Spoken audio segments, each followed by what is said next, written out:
Hey guys, welcome back to another episode of In Search of Kizomba series.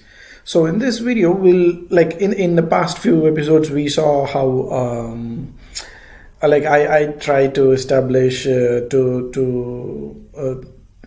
the best of my ability, like the difference between the Cape Verdean style Kizomba or like Pasada or whatever you want to call it, and the Angolan style Kizomba, which is pretty much like Semba. So I hope I have not been partial, because like as I earlier mentioned in my earlier videos, I'm just trying to find out the truth here as to what Kizomba is, because I find some differences in the way some the earlier Kizomba dancers used to dance, and how the Angolan Kizomba dancers dance. And what I'm learning here is pretty much like a Semba, but we dance it to slow music, Kizomba music, like Gero Zouk and Tarashenia and whatnot. We will watch more videos throughout the series. That's how it's going to be like, because it'll give us a better perspective on like what exactly Kizomba is and how it evolved. And on the way we'll take some we'll read some articles here and there, just to educate ourselves as to what the masters of Kizomba think about Kizomba. Like, so we'll go through all of their perspectives and all of their opinions on how Kizomba started, and like, as in by started I mean not like how it was born, how it was made popular, as in like yeah. So let's see. Now today we'll go through an article written by I don't know who, but this article I read a few months back, and it was really informatory about Kizomba. If especially if you're into Kizomba, and you want to know, like, as we have seen a lot of videos about Kwenda Lima. So this is like an interview that this person has done with Kwenda Lima. I think she's a lady. I'm not sure. I think she's a lady, but I don't seem to find the name of this lady anywhere. So, but anyway, I'll be posting a link of this in this video, if you want to have a look at it for yourself. So right now, as of now, like, let's go through what Kwenda Lima says about how Kizomba was made popular and all that. We'll just quickly browse through it, and then let's see what Kwenda Lima says. So this is going to be a long article. Probably overheard this is also crazy thing. Okay, blah blah blah blah blah. Okay. In the middle of a communication blossom I received Kwenda Lima. I was told that he's one of the very first Kizomba teachers in Europe. I would call him the Godfather. Very rightly. As at once I opened his web, he must be part of my missing masterpiece of my historical research about Kizomba roots in Europe. I'm really thankful to this person, whoever it is, for writing this article. It gave me a perspective on like how it could have brought into Europe and eventually made popular all around the world. So let's continue. I believe if you ask anyone about the eldest teachers they know, you'd hear names like Albir Rogers, Tony Pirata. So he's like Albir Rogers, Tony Pirata.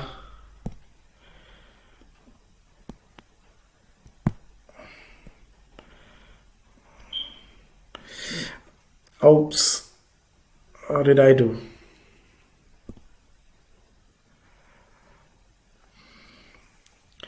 Sorry about that. So day before I asked 6 a.m. special smell of this. Okay, so the interview starts here. Let's just start my slogan and dance Kizomba with awareness. Okay, with awareness. That's not. See, I'm not going to go through the whole article here. Just the point of interest that we all want to know what like. Okay, you're from Cabo Verde. All those dances like Morna, I think it's Morna, it's not Mora. Or Funana, Batu, Coladera, Tapanga, and more. Can you dance all of them? Yes, very particular dance. Okay. Why do you particularly, of all these dances, teach Kizomba? Teach Kizomba because I wanted to reach the world with a different message. What is the message? I could teach, for example, Morna, Batu, but with those dances, it's difficult to open the door into a new culture. Kizomba is much easier. It was much easier to infiltrate, to be in someone else, to open someone else's house and to present the product. Specific, they are not what every culture would accept. Kizomba is what people somehow need because it's closer. It's like a hug. Of course, you have the sensual part, like people say. The most important thing is you are close to that person. Okay, but others are also couple dances like blah blah blah. Okay, do people miss closeness in their life? It's about like I think it's philosophy and whatnot. Okay, let's get to the point. Who brought Kizomba to Europe? When did you get to know about it?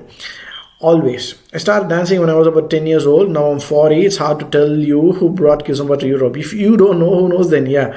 Because he's like one of the first people, first dancers to bring Kizomba to Europe. Okay, I'll explain you why. My point of view is any Palop, any African immigrant, especially Cape Verdeans, Angolans, Mozambique and Guinea-Bissau, when moving to Europe, of course, they bring with them their music and dance. Yes. So the first immigrants to Europe brought Kizomba. Why and how? Because when you come to a new country, you bring your culture with you. They were listening their music at home, inviting their colleagues from work and new European friends who asked immigrants what was this music and how to dance to it. In Lisbon, there have been Kizomba discotheques for many years, but they were for a more closed African population. There were some few Portuguese, but not that much. In Holland, there's a huge community of Cape Verdeans. In France and in Luxembourg as well, everywhere where you had a community of Cape Verdeans, Angolans and Mozambique, Kizomba was there. Pasara, at that time we called it Pasara. Okay, this is a very important point here. Gwendolima says they used to call what we call Kizomba now, they used to call it Pasara. The word Kizomba is very new.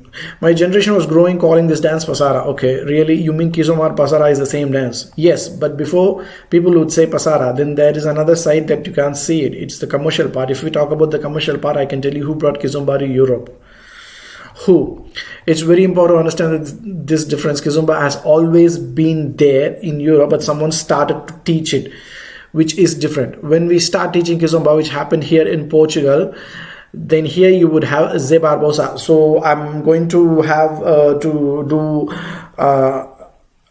a lot more research about the names that I'm going to read right now. I've already read this article a few times. So as part of this series, we'll cover some of these names and then try and figure out to do some research about who these dancers are and what their dance style is. So there you have Zé Barbosa. Zé Barbosa is a very important name. He started to teach Pasara. Then Pechu. Pechu is again a very important name. I believe Pechu is like the founder of Tarrachenia.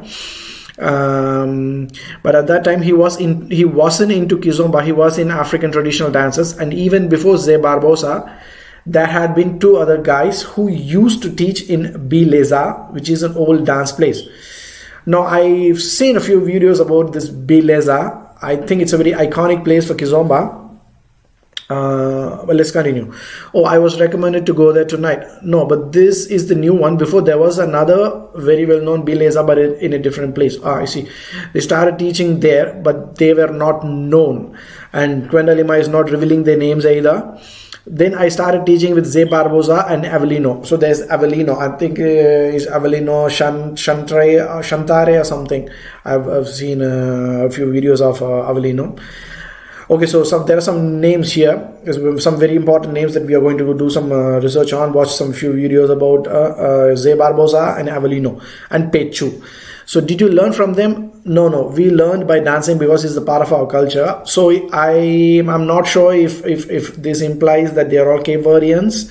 I'm not sure. I think Zé Barbosa and Avelino are Cape Verdeans. I'm not sure about Pechu. We learned when we were kids by watching, and then we started to create our own way of interpreting Kizomba, but no one learned from anyone.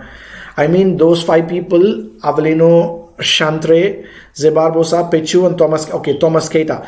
So these are all some important names that we are going to do some research about in going forward.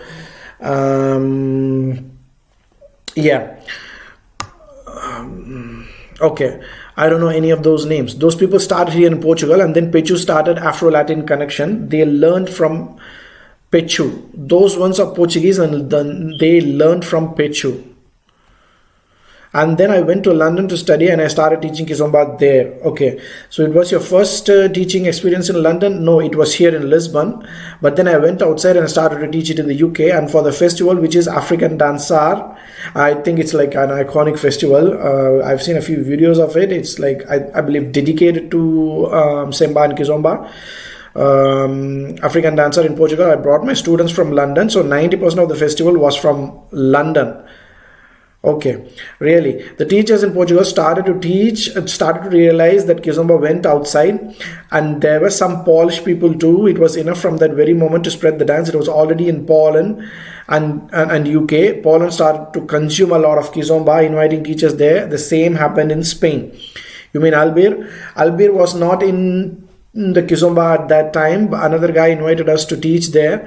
Albir was a student then. Afterwards, he decided to come to Portugal to have lessons with me, so I taught him. And now we are in the situation when most of the people know him better than the ones who actually created it, which is nice. Although it started in Spain, not with him, but with another guy who later left Spain. He moved to USA. Not sure who he is referring to here. You mentioned Poland, UK, and Spain, but how did it happen that the capital of urban case is France? Festivals went to France. The French took the idea of the festival and they started organizing the festivals in Paris, like the swimming festival. The Jazzy's one, I'm not sure who. No, Jazzy was one of the elements, but it was Tel. Jazzy was a friend of her helping there. So swimming was very famous. A lot of French people started to come to learn Kizomba, but there was a difference. Some people could not accept Kizomba because of its closeness, sensuality, etc. That pushed them to create their own style of being more apart and making new moves. Some new moves that I don't know where they come from, because some of them could not make the Kizomba steps, so they made a fusion. That became the French style. With this French style, it jumps to urban case because they were teaching Kizomba, but it was not Kizomba. Urban case is not Kizomba. It's totally different from Kizomba. It's another dance. Of course, it's another dance. I hate it. I'm not a hater, but urban case, it's like I don't know, man. It's so disconnected. It's so robotic. It's so hip hop-ish. Like if I wanna dance hip hop, like I would dance hip hop. Now why would I dance urban kiss? But then it has done another good thing. Like it has brought in more and more youngsters around the world because of this appeal, that the youth appeal, the millennial appeal that it has. The hip hop and tarasho and whatnot, and which is I believe it's kind of transforming the way partner dance has always been like. What I'm trying to say is it is bringing in more and more people into partner dance.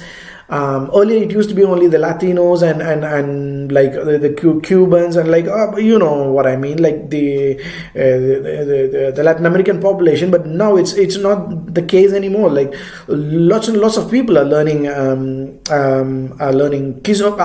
kids in a way, just because of the way it looks and I think it attracts the younger crowd, which is a good thing. In a way, but it's definitely not Kizomba is what I feel, but it's good. Like as long as people want to have a good time and celebrate and dance to music, I'm fine with that. But it's not Kizomba. So you think so? Of course, it has nothing to do with Kizomba. When you compare the two things, they don't come with the same basis. You cannot compare salsa and merengue and say it's the same dance. They don't have the same basis. You can't say On point. What is the main difference? The main difference is the basics. They can dance under the same music, but even the music is changing. Because it's like a plant which to survive needs to feed from another plant, but afterwards it separates from the plants. This is what kids. Why is Abanki so negatively perceived by the traditional dance? Why are they so against this change? Or better say evolution. I believe that they have the same right for existence. Of course they do, but they have a fear to lose something. The traditional dancers fear to lose the chance to travel, to earn money, to make the business. So this is what makes the fight. The commercial part, you and me, sure. Okay, it makes sense what he's trying to say here. Okay, so now from now on it's all about urban kids. Blah blah blah blah blah. Not taking anyone's side. There is music in Kizomba that I don't like. Maybe you don't understand. Okay, well, some people don't have much choice. Okay, so that's awareness.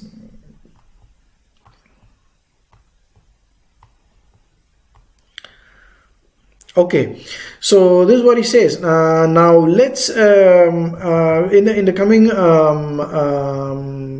series of in the forthcoming videos, we'll go ahead and do some research on who these dancers are that Kwendalima mentions, who like the founders or like or the primary teachers of Kizomba, who brought Kizomba to Europe, which is why it is like so popular here now, like all over the world. So these people. We've seen videos of Kwendalima, so like we'll watch videos of Avelino, Chantre, Ze Barbosa, Pechu, Thomas Keita, and everyone, and try to understand like how these dancers, like what these dancers were teaching earlier, and was it Kizomba, was it Semba, what exactly what is so. Thanks a lot for watching this video, guys. Stay tuned. See you in the next video. Bye bye.